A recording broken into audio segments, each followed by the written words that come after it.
बच्चों, श्री राम परिहार द्वारा लिखित नर्मदा का उद्गम अमरकंटक पाठ के शेष भाग को लेकर मैं उपस्थित हुआ हूँ। अमरकंठी नर्मदा का यह क्षेत्र देवों और मनुष्यों, मिथिकों, लोक कथाओं, ऋषियों और वर्तमान के रचनाकारों को अपने संदर्भों में समाये हुए हैं। तो ये नदी जो है ना, देवताओं के लिए, मनुष्यों के लिए, मिथकों हम उसे कह सकते हैं जैसे प्राचीन पुराकथाओं का तत्व जो नई स्थितियों में नए अर्थ का वहन किए हैं, इसको कहा जाता है मिथिक, है ना। इसी प्रकार से लोक कथाओं, ये भी दो शब्दों से बना है, लोक और कथाओं। तो लोगों की कथा, इसी प्रकार से ऋषियों और वर्तमान के रचनाकारों को अपने संदर्भों में समाये हुए हैं, अर्थात सबने अपनी अपनी रचनाओं में अलग अलग स्थान दिए हैं, अलग अलग नाम दिए हैं। जैसे कालिदास ने इसे आम्रकूट कहा गया है। कालिदास महर्षि है, ऋषि है ना। इस अमरकंटक को कौन सा नाम दिया है? अमरकंटक को आम्रकूट या आम का वन का नाम दिया है। इसका भी एक कारण है, किसी समय में यह समूचा पर्वत आम्र तरुओं से आच्छादित रहा होगा। अब ये भी आशंका जताई जा रही है, आम्रकूट नाम क्यों दिया गया है? वैसे कालिदास ने इसे कौन सा नाम दिया गया है? आम्रकूट। अब आम्रकूट नाम दिए जाने का कारण क्या है? अब अंदाजा लगाए जा रहे हैं। किसी समय में यह समूचा पर्वत, ये पर्वत जो है आम्र तरु अर्थात आम के पेड़ से आच्छादित रहा होगा, ढका रहा होगा। इस समय तो आम के पेड़ यहाँ विरले ही हैं। तो ये पहले की बात है जब कालिदास ने इसे आम्रकूट का नाम दिया गया था। लेकिन जब लेखक ने वहां पर जाकर देखा इस समय, तो आम के पेड़ विरले हैं, मतलब कोई कोई जगह पर आम के पेड़ है। और इसके पहले जैसे आम्रकूट नाम दिया गया है, तो ये पूरा क्षेत्र किससे आच्छादित रहा होगा? आम के पेड़ों से आच्छादित रहा होगा। लेकिन आज अगर हम देखें तो ऐसी कोई बात नहीं है। सोनमुड़ा और माइकी बगिया के पास कुछ घने आम के वृक्ष अवश्य बचे। तो दो जगह बताया जाना है, एक तो सोनमुड़ा है और दूसरा है माइकी बगिया। इन दोनों स्थानों पर आज भी घने आम के वृक्ष, मतलब आम के पेड़ है जो बहुत ही घना है और ये बचा हुआ है। पर यह अवश्य है कि यहाँ के जंगलों में आम आज भी जंगल पाए जाते हैं। तो अंदाजा तो ये लगाया जा रहा है कि इसलिए आम्रकूट कहा गया है ना। और आम्र तरुओं से आच्छादित रहा होगा, ये अंदाजा है। लेकिन अगर हम दृष्टिपात करें उस वन को, उस जंगल को देखें, तो बहुतायत मात्रा में कौन सा पेड़ ज्यादा दिखाई देता है? आम का पेड़ ज्यादा दिखाई देता है। यह क्रम पूर्वोत्तर में सरगुजा जिले के वनों तक और पश्चिम में सतपुड़ा की रानी पंचमढ़ी तक चला जाता है। तो ये क्रम, आम के पेड़ वाला जो क्रम है, पूर्व में सरगुजा जिले के वनों तक और पश्चिम में सतपुड़ा की रानी पंचमढ़ी तक चला आया है। बादलों का जो रूप अमरकंटक में देखा हुआ अद्भुत था, तो लेखक ने बादल के वहां पर रूप भी देखे। कहां पर? अमरकंटक में। वर्षा सुबह से ही थम गई थी, सुबह ही बारिश जो है समाप्त या बंद हो गई थी। 4 बजे के आसपास देखते देखते अंधेरा सा छा गया। 4 बजे होने को जब आया तो बादलों के कारण से क्या हो गया? अंधेरा सा छाने लगा, एकदम घना धुआं सा तैरने लगा। और ये जो बादल है घना है ना, धुआं जैसा तैरने लगा।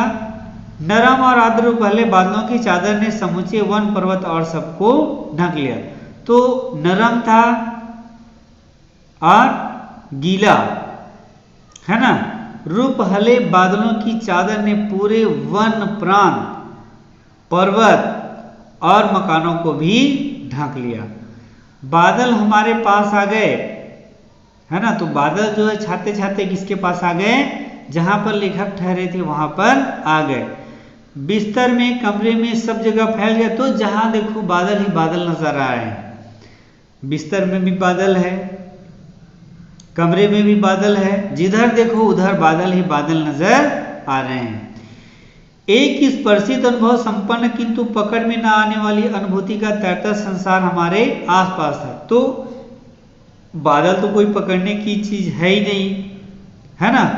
एक स्पर्शित अनुभव, जैसे हमें लगता है कि हम उसे छू सकते हैं, हम उसे पकड़ सकते हैं, ये हमारा केवल अनुमान है, ये हमारा अनुभव है, किंतु इसको हम पकड़ नहीं सकते। बादल मनुष्य की पकड़ में या किसी की पकड़ में नहीं आ सकते, है ना। तो इस प्रकार से ऐसा तैरता संसार, बादलों का संसार हमारे इर्द गिर्द और हमारे पास था। हम कमरों में, दलानों में होते हुए बादलों के संबंध में तैरते हुए धरती पर चल रहे थे। तो लेखक ने तो ये कहा है कि जिधर देखो उधर बादल ही बादल नजर आ रहे हैं। तो कमरों में भी बादल छाए थे, बरामदे में, दलान लिखा है ना, दलान मतलब बरामदे में भी देखा तो वहां भी बादलों का समंदर तैर रहे थे। और हम इस प्रकार से बादलों के समंदर में तैरते हुए धरती पर चल रहे थे। तो यहाँ पर लेखक ने कल्पना किया है, क्या कल्पना किया है? बादलों के समंदर में तैरते हुए धरती पर चल रहे थे। तो वहां पर समुद्र है, बादलों का समुद्र है ना। और इस प्रकार से उस बादल में क्या तैर रही है जहां पर वे लोग रुके थे, या पूरी धरती बादलों के समुद्र में तैर रहे थे, चल रहे थे। जीवन में ऐसा पारदर्शी और रोमिल बादल अनुभव पहली बार हुआ। तो अपने जीवन में ऐसा पारदर्शी, है ना, पारदर्शी मतलब इस पार से उस पार दिखने वाला, और रोमिल अर्थात रोएदार, रोमिल का मतलब क्या है? रोएदार बादल अनुभव पहली बार, ऐसा अनुभव मुझे अपने जीवन में कभी भी नहीं हुआ था। घनश्याम हमारे पास थे, घनश्याम मतलब बादल, है ना। घन का मतलब बादल होता है और श्याम का मतलब काला होता है। तो वैसे भी देखा जाए तो बादल काले ही होते हैं। वैसे एक और घनश्याम है ना, और वो भी काला था, है ना। कृष्ण का जिक्र अगर हम करें तो ये भी काला था और उसे भी घनश्याम कहा गया है। तो घनश्याम हमारे पास थे लेकिन पकड़ से बाहर थे। तो आसपास बादलों का संसार तो था, घनश्याम हमारे पास था लेकिन पकड़ से बाहर था। घनश्याम कहाँ कब किसकी पकड़ में सहज आ पाए हैं? और ये घनश्याम, चाहे हम इस घनश्याम की बात करें चाहे हम उस घनश्याम की बात करें, ये कभी भी किसी की पकड़ में सहज नहीं आए हैं, दोनों ही पकड़ से बाहर हैं, दोनों की लीला जो है अलग है। सुबह होते ही मौसम साफ था, अमरकंटक स्नान कर निसर्ग की अभ्यर्थना में निरस्सा खड़ा था। तो सुबह बारिश के साथ अमरकंटक ने स्नान किया। इसी प्रकार से प्रकृति की प्रार्थना में निरत सा खड़ा था, उसकी अंजुरी का जल नर्मदा बनकर बह रहा था। तो एक शब्द द्वारा यहाँ पर अंजुरी, आप अपने कहीं भी तालाब में जैसे स्नान करते हैं या अपने बड़े बुजुर्ग घर में स्नान करते हैं तो अर्घ्य देखते हैं सूर्य को, और इसको अच्छे समझने के लिए जैसे दोनों हथेलियों को ऊपर की ओर जोड़ने से बनने वाला गड्ढा जिसमें पानी या कोई वस्तु भरकर दी जाती है वही अंजुरी कहलाता है। तो सामान्य अर्थ में हम पसर भी कह सकते हैं। जैसे हमारे पास कोई चावल लेने के लिए आ गया तो मालूम हम कहते हैं कि चलो उसको एक पसर चावल दे दो। तो पसर कुल मिला के हम अपने हाथ में जो गड्ढा बनाते हैं, सामग्री देने के लिए जो गड्ढा बनाते हैं वही क्या है? अंजुरी। क्योंकि यहाँ पर नर्मदा का जल है ना अंजुरी के समान बनकर बह रहा है। इस प्रकार से ये पाठ नर्मदा का उद्गम अमरकंटक समाप्त हुआ।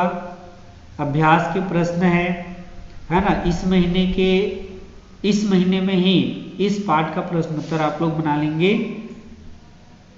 नेक्स्ट पीरियड में आपसे फिर मुलाकात होगी, तब तक के लिए जय हिंद।